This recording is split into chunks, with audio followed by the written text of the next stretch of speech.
Oh, I do think like there's nothing like being on like a television set until you're on it. Yeah. And so that definitely like just having no experience in that, like the way things operate, things like that was a little bit out of, I guess my comfort zone maybe. But at the end of the day, you get on the stage and you play. Hey guys, my name is Jeff McMahon and I play the piano for people.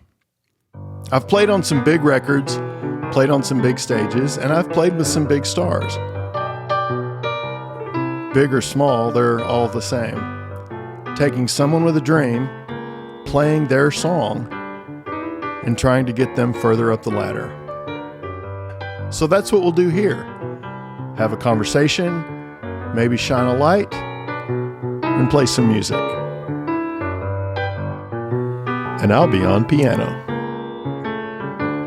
This is McMahon on keys.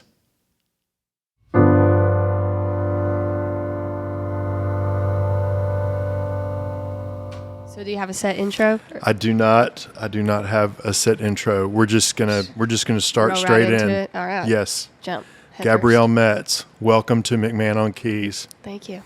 Did you have any idea that we would be in this place when you first met me? You know, I do have to say, before I even walked up to you, I already had this pictured in my head. Like this exact moment, it's coming to fruition. No. Okay, so I guess that makes the most sense to start there. And I know you had just come to Nashville from high school right after that, but yeah.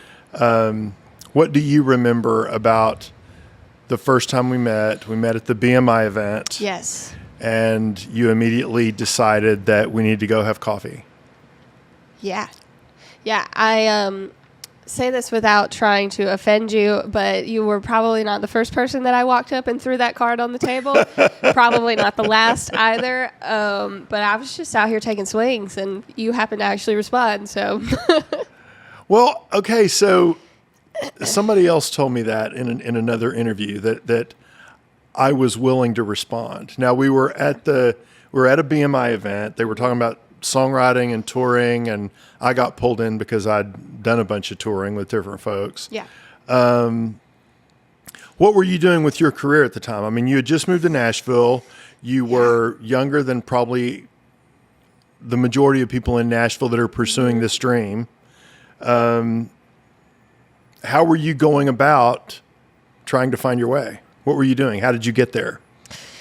Honestly, I think a little bit was just like I didn't really know how it worked when I moved here. So I was just doing things that I think most people wouldn't normally think to do, that already had like this preconceived notion of how Nashville worked. I didn't really have any fear of walking up to anybody. I didn't have any like,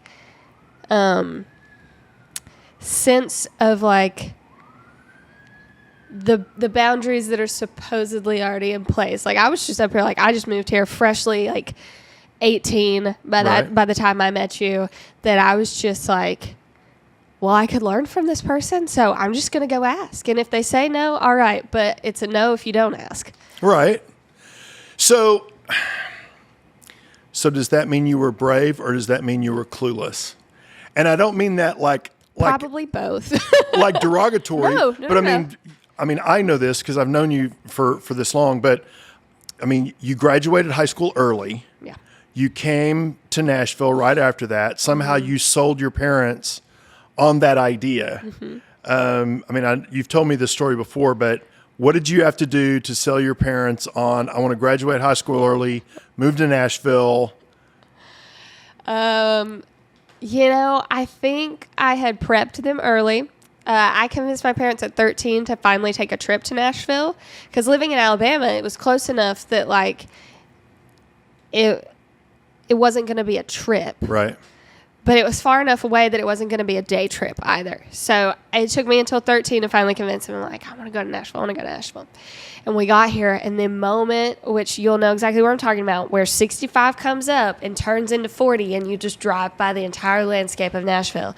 In that moment, I was just like, I'm moving here as soon as I graduate high school, like, just so you know. And, like, already planted that seed. And so I don't think they really believed me at the time. I think they were like, yeah, sure, honey. Like, you go for it, you know? Right. so when the day came, like, it was probably 2 months before. It's probably June before my senior year. And I was like, I'd been working a lot in the Birmingham music scene, and I had been in several bands. I had been doing that since I was, 14, 15, been songwriting for a few years at that point. And I knew that, like, if I wanted to get, there was nobody to really collaborate with in the area that I was in that was really songwriting at the level that I wanted to be growing to. And so, like, if I'm going to get better, I need to be in Nashville. So I just walked in and I was like, I'm going to do my senior year online, and I'm going to graduate early, and I'm going to move. And they were like, well, we'll go talk to the school. And I think all of it was just like, they didn't really think it was happening. So at the beginning, they kind of just went along with it to like not pick the fight, because they really didn't think it was going to work out. Yeah, this will go away. We won't have to really follow through. Exactly. Right. Yeah. And we went and talked to the school counselor, and the school counselor was like, you can do online school, but like, it's still going to take you a year. And I'm just rebellious enough that I took that as a challenge. So I finished in 10 weeks and was done with the entire senior year.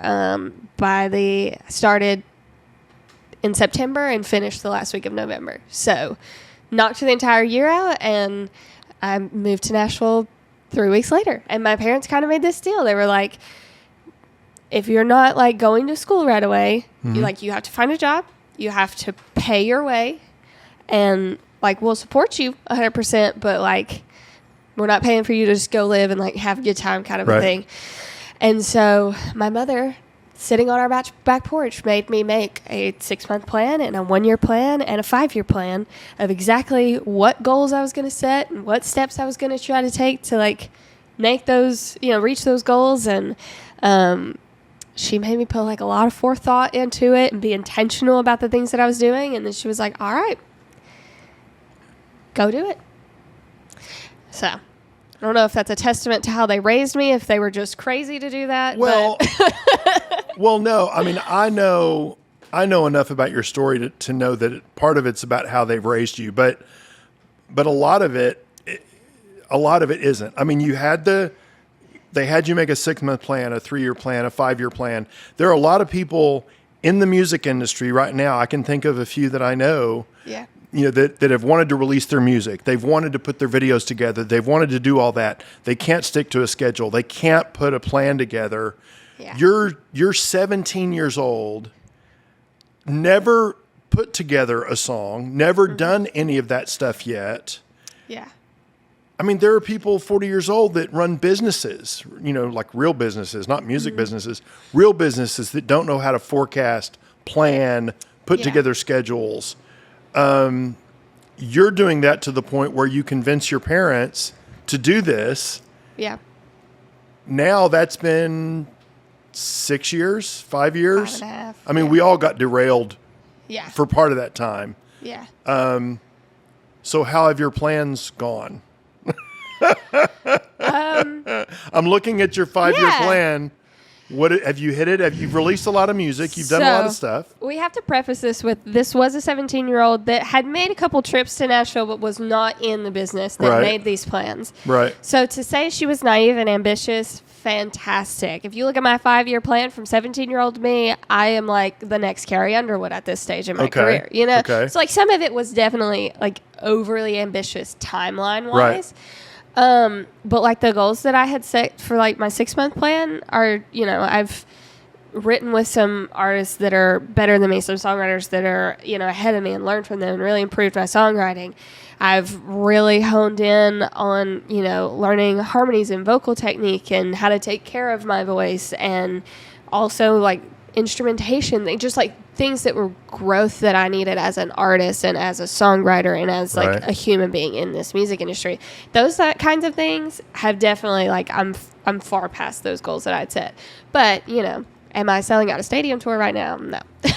Well, so I was definitely a little bit ambitious in some of them. And those are definitely still goals. It was just like, theoretically, like, realistically, that wasn't really going to happen in 3 years. So. Well, but realistically, you had not attempted to do some of the things you were making plans for. Yeah. And I wonder how much of the process over the last 6 years has also been your folks learning, oh, this is what's involved in making a song. Oh, this is what's involved in releasing a song. Yes, she's moving forward. Yes, all this is great. We see all the progress, and we've learned enough to know that this is all forward moving, even if it's not what we wrote down 5 years ago. Absolutely. And I think that goes for any business. Like, you set these goals so you have, because my mom was always about strategic plans. So these were the goals, but like I had to break down the steps that I was going to take to like achieve them. So if you've set them and you are taking these steps with intentionality to grow, when outside things come in that, hinder or change the plan or, tweak things a little bit. So you may not get exactly where you wanted, but your heads and tails above where you were, when you started. So you've definitely made progress and you've made steps, and you just keep taking those intentional steps until at some point, hopefully the hard work pays off. Well, I think it is paying off. And one of the things that I love, and one of the reasons I wanted you to do this with me, is because I feel kind of, had a little bit of my fingerprints on it since I met you before all of that kind of really started. I love the fact that you thought I would respond. I don't know what it is that made you think that, but I'm glad of it. Yeah. I remember not long after that, we went and had coffee and kind of talked about what you were doing. And it wasn't long after that you dropped Checkered Flag, which I thought was your first single until right before we started this interview. You were like, well, I released some acoustic things before that. Yeah, it was my first, I say it was my first single because it was the first one that I went in with the studio full band. I had released 3 songs acoustically beforehand just to have something that when I was out in town networking, people were like, well, let me hear something that you're working on right now. And I could be like, all right, well, here you go. That's kind of where I'm at. But yeah, Checkered Flag was definitely the first one that we went in with full band of fantastic musicians, and we recorded it in a studio off 17th Avenue, off Music Row. So it was my first real Nashville recording artist experience. Right. And I remember when I was at Live Oak, right, where you did the release thing, party. and you had the full band, and it was, I think, the first time you had done a full band thing in Nashville. Yes, in Nashville. Okay. You've released a lot of stuff since then. That being the first, did it make an impression? Do you still remember oh, this is what it feels like to do it in Nashville, or the full band thing, or was that some sort of obvious next step for you? Absolutely. I think there's as a songwriter, as an artist that's independent specifically, there are these key moments that stick out. So the first time that I went into that studio with all these musicians, and these are I don't know how I was so lucky, but I have CMA Musician of the Year's nominees on these tracks. I don't really know how things just worked out beautifully. And we get in this studio, and all of a sudden this song that you've only ever heard your stuff acoustically before, just you and a guitar, and then it's just alive. Right. The studio is one of those moments. That first time with, and it was nice because my release party, everybody that played with me was my friends. The drummer behind me, we're still friends to this day. The guitarist that was next to me was a really good friend of mine. It was just, I was on stage with people that I loved, and so it was not just bringing the songs to life, but having fun and just feeding off of each other. So I think there are definitely key moments that stick out, and both of those are absolutely ones just because it's your first time doing it. It's your first time feeling that. And I think you chase that every day after. Well, and that's because I've done it a few more years than you. I can say that that's one of the things that I continue to relish is the fact that I still work on projects with friends that I made 30 years ago, 20 years ago, 5 years ago. You kind of find the folks that vibe your way, and you kind of hang on to them, and you kind of move through. And honestly, if you look at the industry, that's why, a Glenn Fry and a Don Henley play in the band with Linda Ronstadt, and they kind of vibe, and they figure out their thing, and they form the Eagles, and they pull somebody else in, and he stays. And that's, you see that story a lot in the music industry where somebody that just got started, they stick together and they make all this stuff going forward. Yeah. So that's cool that you get to bring them in. And you've released a lot of stuff since then. Now, has it always been the same people, some of the same overlap? Are you still looking for different people? I'm asking because I remember you saying something about, I think it was Cajun Moon. Cajun Words, yep. Masks also, where you look for certain elements that reflect the culture of the song or the theme of the song, which probably points you to different people. Yeah. Are there common things through all those recordings as well, or musicians wise, co-writer wise, yes, absolutely. I think the producer slot is what's like shifted, throughout, because obviously, I mean, producers are like anything else. Like, people have a skill set that they're fantastic at, and if you get the right producer with that right niche and that right groove and that right to match the song, then it works out beautifully. And Mask is definitely one that did that. I got a producer that was so detail oriented, and he was, fantastic, that some of the things that ended up in that track, like, I would have never, ever thought about.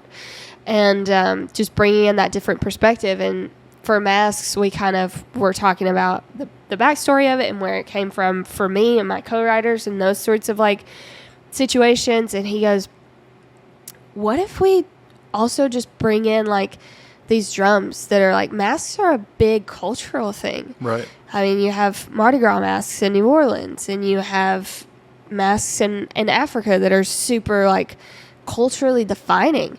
And I was like, that has never even crossed my brain. And so we ended up having the drum track of that be a very tribal feel, and it fits, and it doesn't feel like it's random or out of place, but it's just tying all of these different strings together.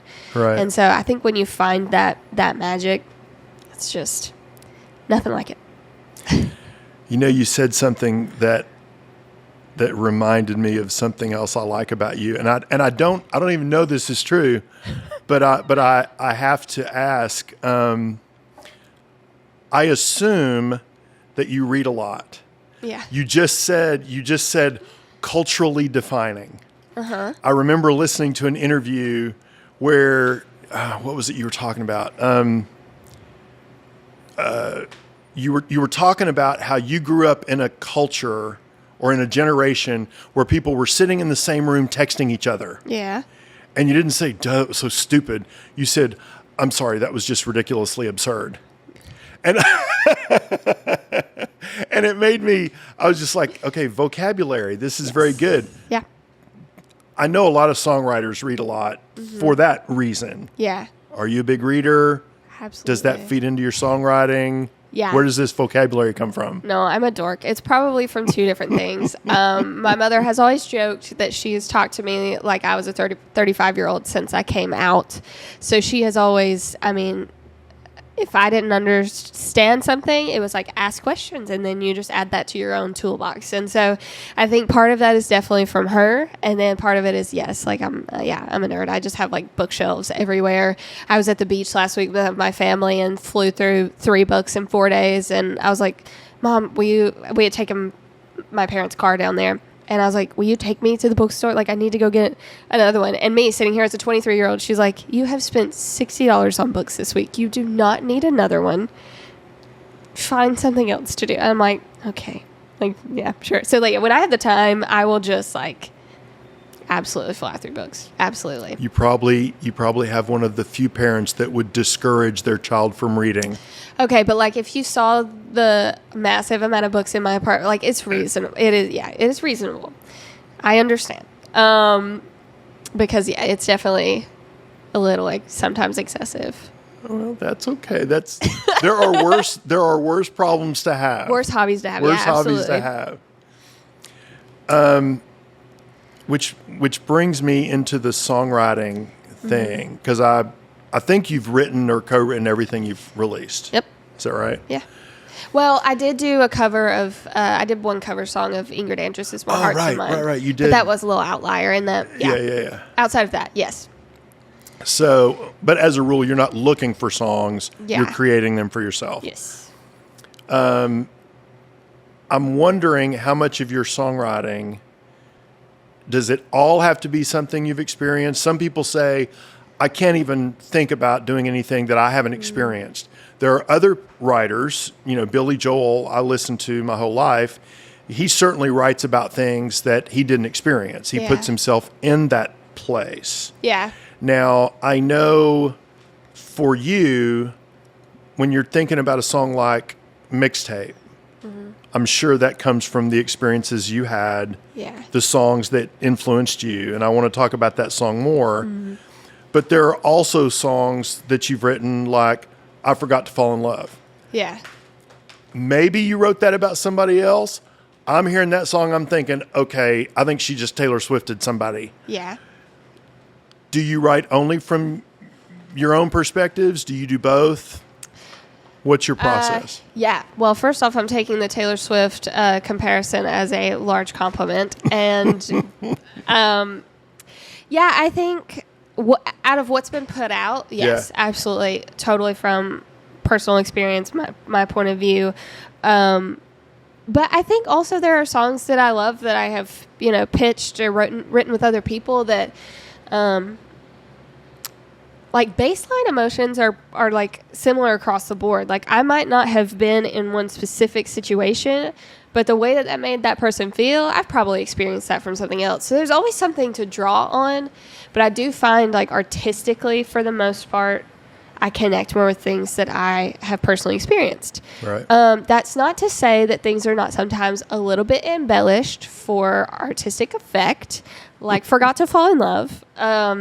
With that one, I was just kind of like in a situation where a close friend of mine, kind of wanted it to be a little bit more than what I was feeling. And I was sort of ruminating on that. And I was like,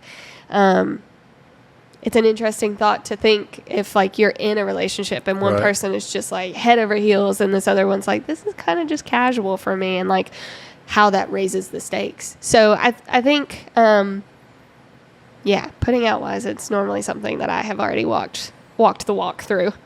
Well, I certainly wasn't trying to call you out. I just... Oh, no, I didn't think... I just, Put me in the I know that a lot of people do that. And for those at home, you can add to your vocabulary list embellished and ruminate. Hey, are we just going to have to like start a drinking game of like take a shot every time I use a big word? Yep. Every time you use something over 3 syllables, you have to take a drink. See, here's the sad thing. Those words don't easily fit into songs, so I might have a good vocabulary talking-wise, but they are hard to transfer over into songwriting. Okay, write down luminate. I expect a co-write credit. All right. When you use ruminate and luminate, I want to be a part of that track. Just rhyme this together. I got you. All right. Yep. Hey, Troy Castellano here from Instruments for Education. We're at one of our first stops here today on a Friday. We're delivering some tambourines and some shakers for an elementary school classroom. We're at Liberty Elementary School. Hey guys, I'm Troy Castellano. We started Instruments for Education as a way to put instruments into the hands of kids.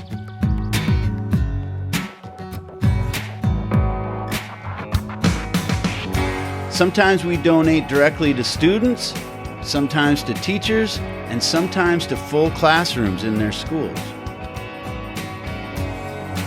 We're based out of Nashville, Tennessee, and we service the Middle Tennessee area.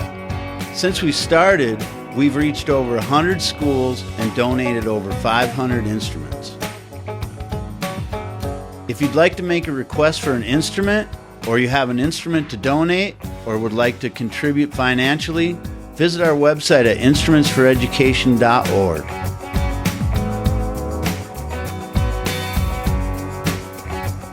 Thanks for supporting us, and thanks for helping keep music alive.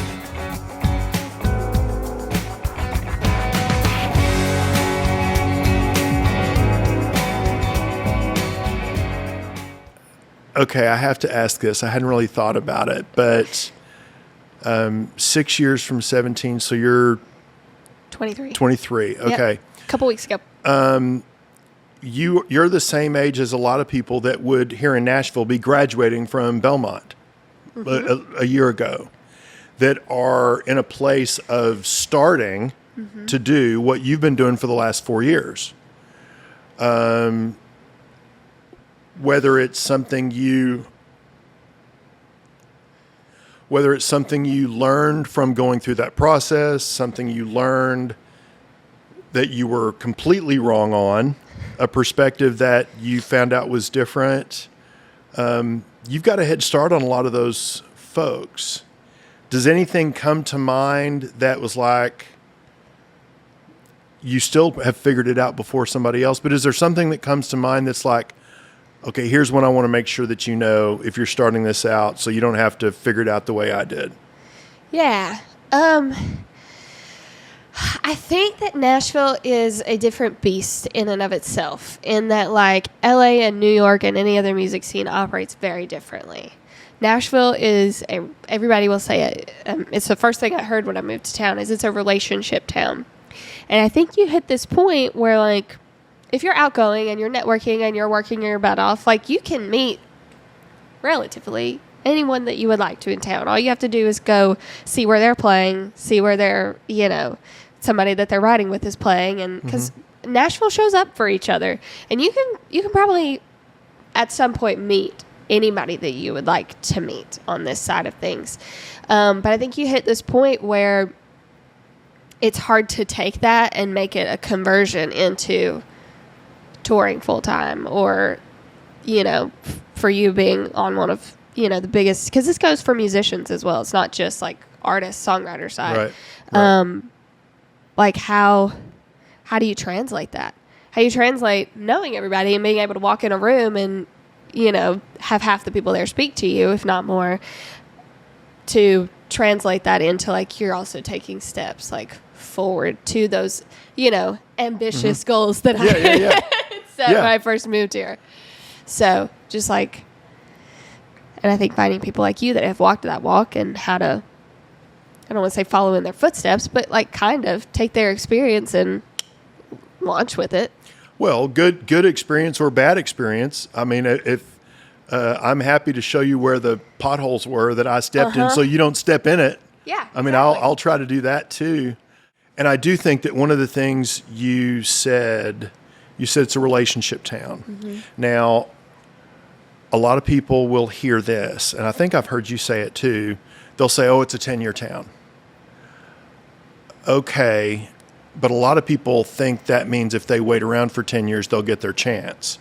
Now, you just said Nashville shows up for each other. Yeah. Everybody in Nashville doesn't show up. True. And I would want to definitely give you credit for the fact that you follow up on things.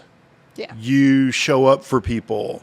If you have to cancel something, you call and tell people. You make plans. I mean, if you don't realize that you do that to a degree that a lot of other people don't, please realize that, because that's Thank you. Well, no, that's an important thing. Yeah. What did you just say a few minutes ago? You take the steps. Well, a lot of people are given advice but don't take it because it's not the advice they wanted, so they keep asking to get the advice that they wanted, and that's a big part of the thing, which in the relationship piece of that explanation, it's easy to want to help people that take action. Yeah. Whether that action leads to something or not, you're actually showing up, you're doing things. Yeah. You're making steps, which reminds me, I wanted to talk about this other song, and then I want to get to Mixtape. Yeah. We did, you did your first TV thing on Today in Nashville. Yeah. Around Christmas time. Yep.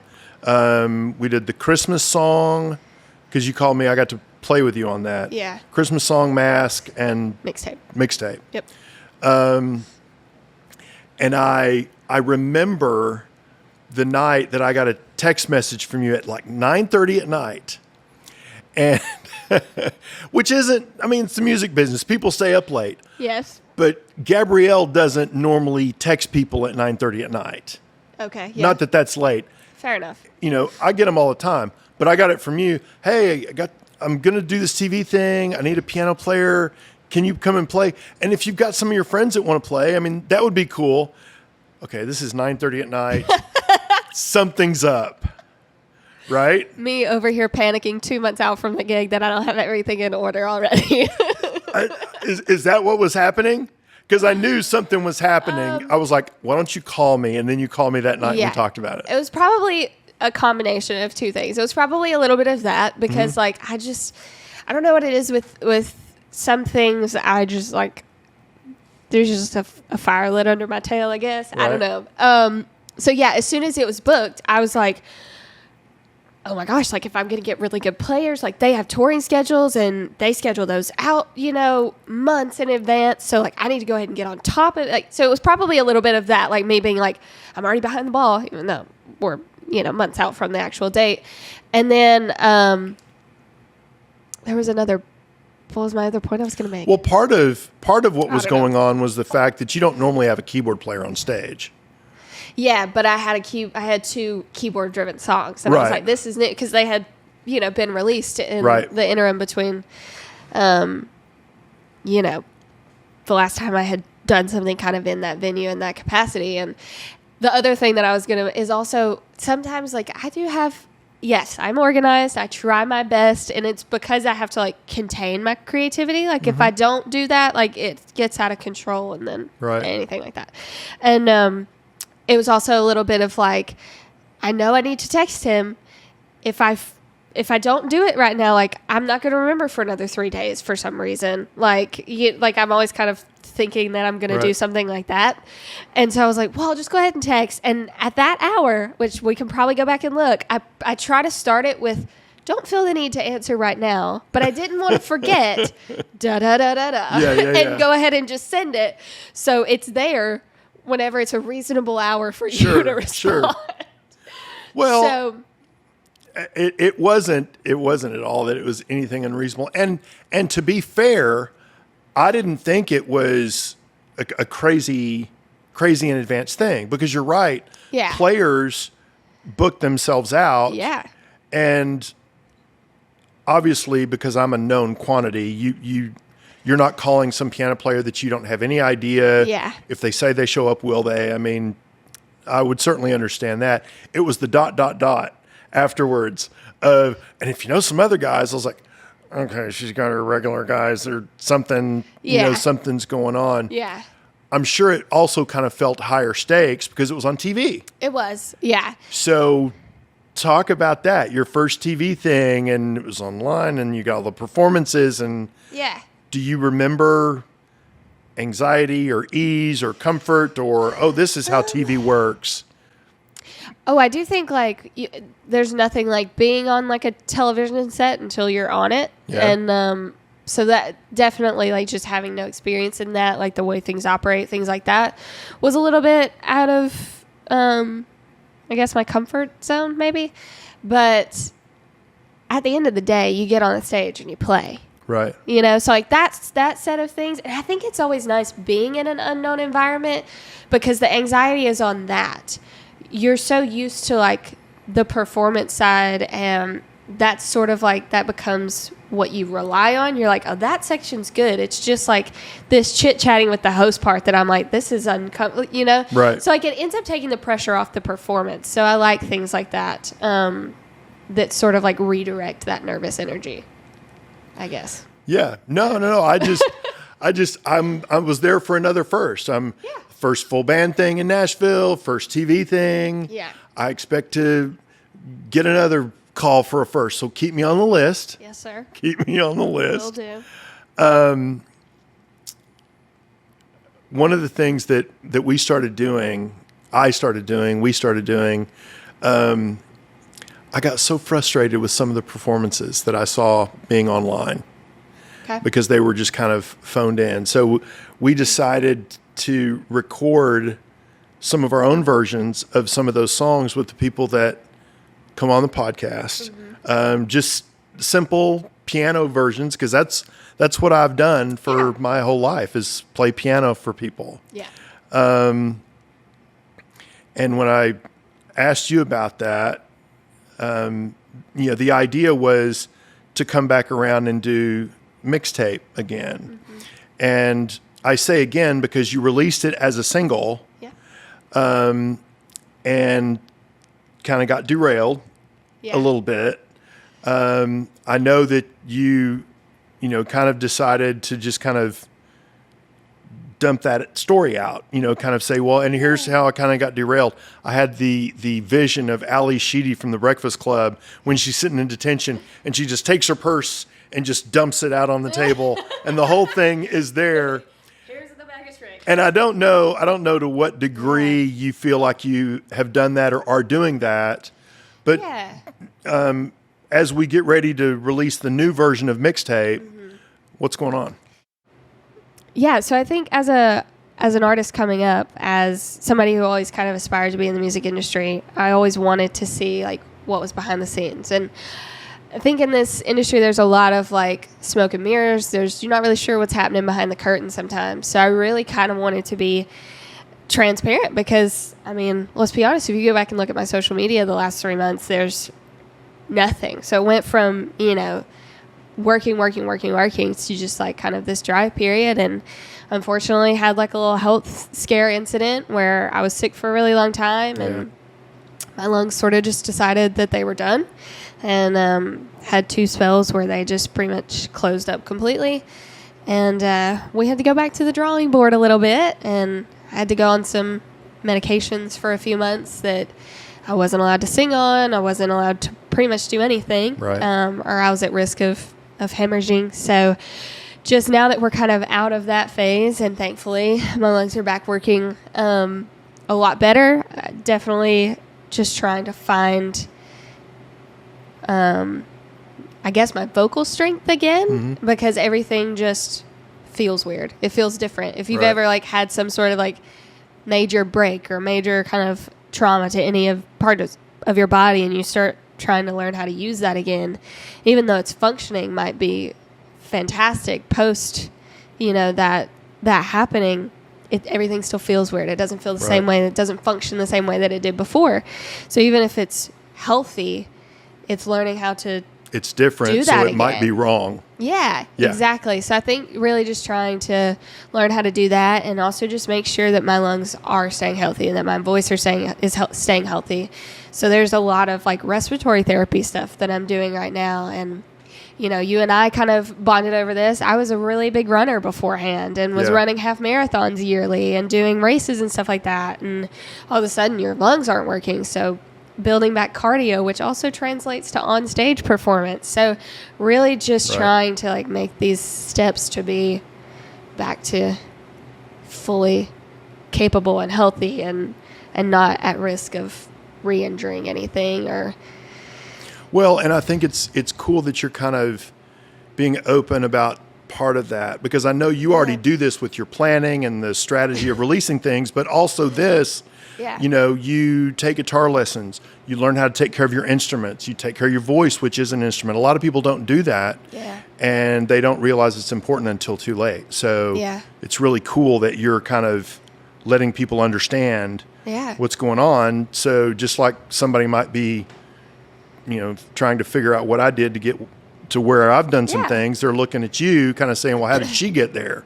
And what can I follow? So that's cool of you to share that. Well, and I know I don't really want to hang here for too terribly long, but coming out of the last several years that we've all had, like I know I'm not the only one that has had these long COVID issues and like scarring and things like that. It just so happens that I'm a singer and that is detrimental to what I do. Right. So I think just kind of showing the rehab process, the things that it is taking to get back well to, because I'm still at this like uncertain period that I'm not sure when I'm going to be able to get back in the studio and release this next thing or, be back to doing tours and things like that. So it's all part of the process. And so I think it's cool to kind of show the ups and the downs of it. It's not always grand tours and working with awesome musicians and writing killer songs. Sometimes there's the nitty gritty to it. So. Sure. Well, so we're going to re-release the new version of Mixtape. Yes. We're going to share that. I got to play piano on it. Yeah. So we're going to share that with everybody. And then when we come back, I've got a couple of questions to ask you about Mixtape. All righty. Here we go.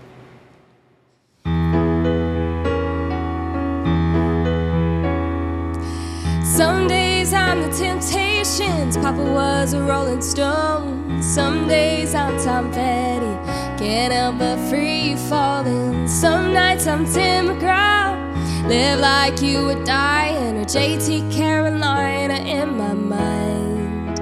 I'm a mixtape, unpredictable list, no rhyme or reason to what song comes next.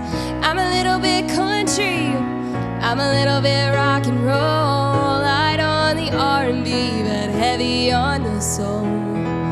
You'll wanna rewind when I walk away. I'm a mixtape. Some nights I'm feeling queen, another one bites the dust, and roll right to the Bee Gees. How deep is your love? I'm living for Chicago, hard habit to break. I'll sing you with every breath you take. I'm a mixtape, unpredictable list, no rhyme or reason to what song comes next. I'm a little bit country, I'm a little bit rock and roll, light on the R&B, but heavy on the soul. You'll wanna rewind when I walk away. I'm a mixtape. Sweet home Alabama, sweet Caroline brings sweet emotions to this heart of mine. I'm a mixtape, unpredictable list, no rhyme or reason to what song's coming next. Some nights my love burns red, some nights it's a wrecking ball, but either way I know the songs to get me through it all. I'm a mixtape, unpredictable list, no rhyme or reason to what song comes next. I'm a little bit country, I'm a little bit rock and roll, light on the R&B, but heavy on the soul. You'll wanna rewind when I walk away. I'm a mixtape, I'm a mixtape.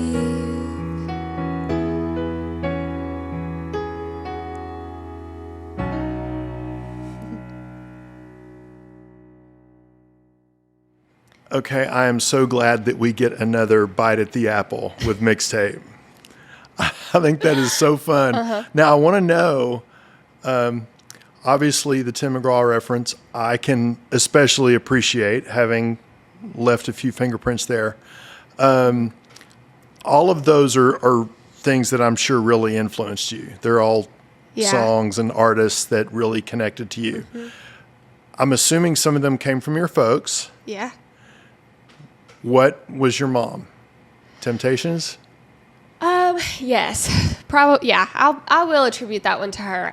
Both of my parents listened to everything across the board. Like nothing was off the table when I was growing up. I would say mom probably leaned more towards that Motown. So like Temptations, Four Tops, like those type guys. Yeah, we had CDs upon CDs in the car. That's one of Papa was a Rolling Stone, which is the one that I ended up fitting into the song. Funny enough, is one of the first songs that I can just remember. Like anytime we got in the car, me and mom were like, if it was the two of us, that's what was coming. We were gonna jam out, and I don't know why it was that particular one, but like the intro to that song is almost 2 minutes. It's amazing. So yes, that one was definitely attributed to her. I could also, I guess, attribute the Tim McGraw one to her technically, because it ended up not being the song that I fit into Mixtape. But every Saturday morning when I was growing up, my mom had this 1 week of the CMT videos taped on VHS, and we watched it. And it was like early Little Big Town, and it was actually Don't Take the Girl, Tim McGraw. Right. But wasn't able to like. It didn't roll just right, so we ended up going with "Live Like You Were Dying," which is another classic. But I'll attribute that to her because Saturday mornings when we were making breakfast, she was like, "Go pop in the tape." Like, let's listen. So that was country was Saturday, Sunday morning kind of a routine. And then any of the rock stuff is my dad. So like Queen, Chicago, like any of that. Bee Gees probably would have been both of them. Yeah. But yeah, and then obviously like the ones that pull in the bridge, like Red, Taylor Swift, Wrecking Ball, Miley Cyrus, those were just ones that were like defining points for me, like for just growing up. Yeah. You know, that was what was popular. That was what was hitting.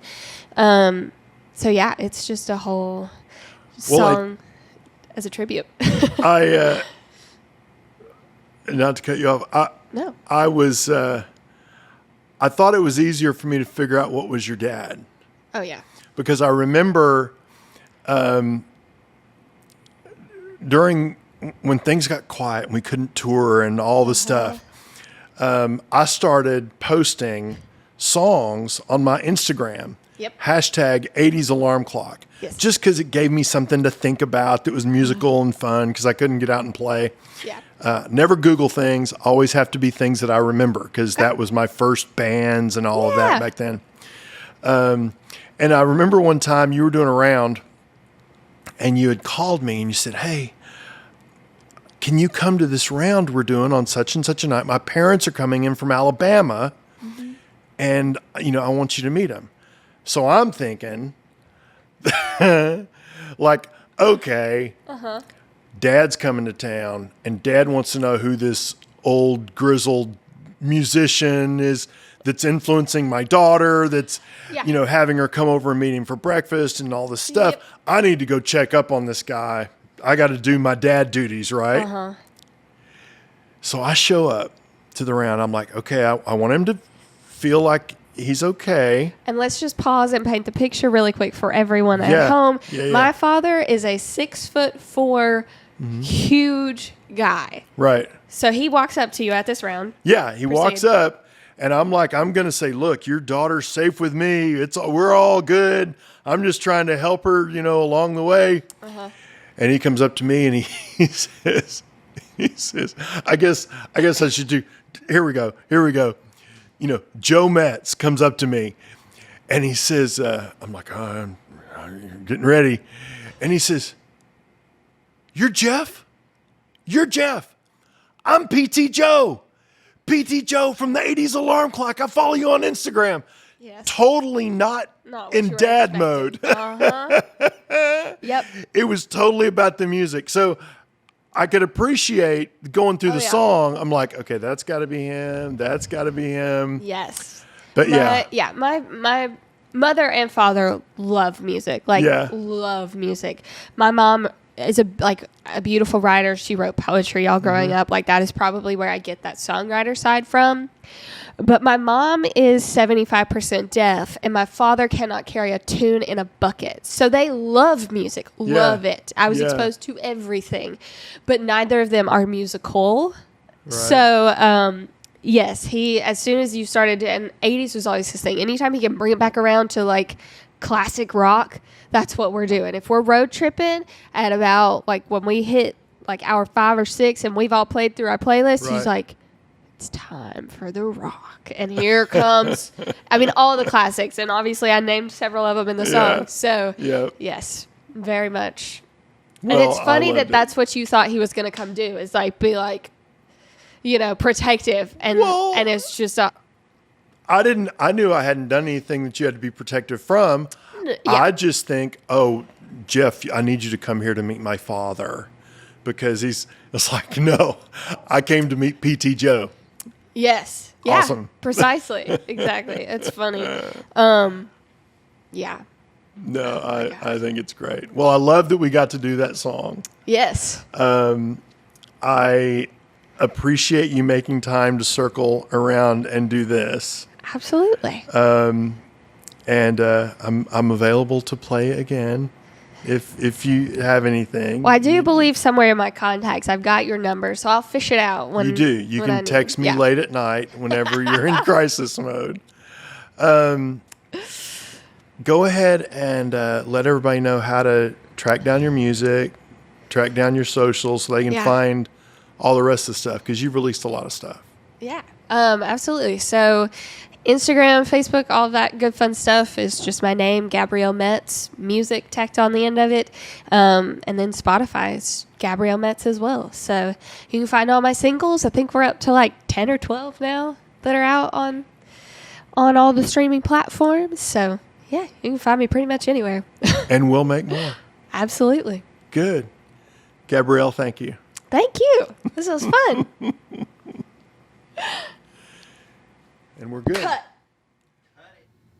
And that is it for our interview with Gabrielle Metz. Thank you, ma'am, for carving out the time to hang with us. I'm glad you are now back to the business of making music, and I hope you guys dig our version of her latest single, Mixtape. Next week, we're going to be talking with JD Shelburne. Now, JD has just released a new single that he recorded with the Oak Ridge Boys. It drops tomorrow, which is July the 14th. But if you're listening to this today on Thursday, you can hear that now on whiskeyriff.com. So check that out, and you'll see in the interview next week, I get to drop a little surprise on him. So that'll be fun. Thank you so much to Randy Allen for the video work on Mixtape, Tommy Leland for mixing the audio for us, and Jonathan Warren for helping us to capture that interview. I hope you guys are continuing to follow McMahon on Keys. Thank you so much. You can hear us on various audio platforms, and you can catch the video version on YouTube. If you have thoughts on what you're hearing or seeing, let us know.